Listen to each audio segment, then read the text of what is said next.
नगरपालिकेचा मोकळा भूखंड ओपन स्पेस क्रमांक 228 व 274 वर हनुमान रिसॉर्ट आणि बन्सीलाल पॅलेस उभारले गेले आहे।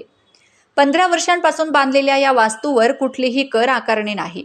विशेष म्हणजे प्रशांत सरोदेने आणि अभियंता वाघोबा यांनी पैसे खाऊन सुमारे 72 लाख रुपयांचा रस्ता आणि 72 लाखाची गटार बांधून दिली। परशाची मेहरबानी इतकी होती की या बन्सीलाल पॅलेसला टॅक्स नाही। गोरगरिबांचे 1000 रुपयासाठी नळ कापणारे भामटे आता कुठे हरवलेत? टॅक्स वसुलीसाठी शिवीगाळ करणाऱ्या तुषार नेरकरला या कोट्यावधीचा गंडा घालणाऱ्या बिल्डरची फसवेगिरी दिसत नाही। ओपन स्पेस ही सार्वजनिक आहे, त्यावर लाखोंची कमाई बन्सीलाल पॅलेसला होत आहे।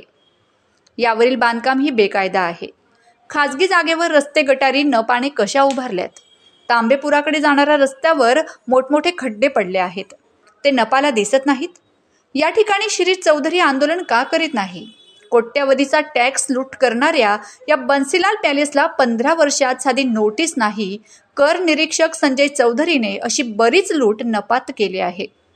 सामान्य जनतेला त्रास देणाऱ्या नपाला लाखोंची लूटमार चालते। प्रशांत सरोदेने या प्रकरणी मोठा मलिदा खाल्ला असून शासनाकडे निकमने तक्रार केली आहे।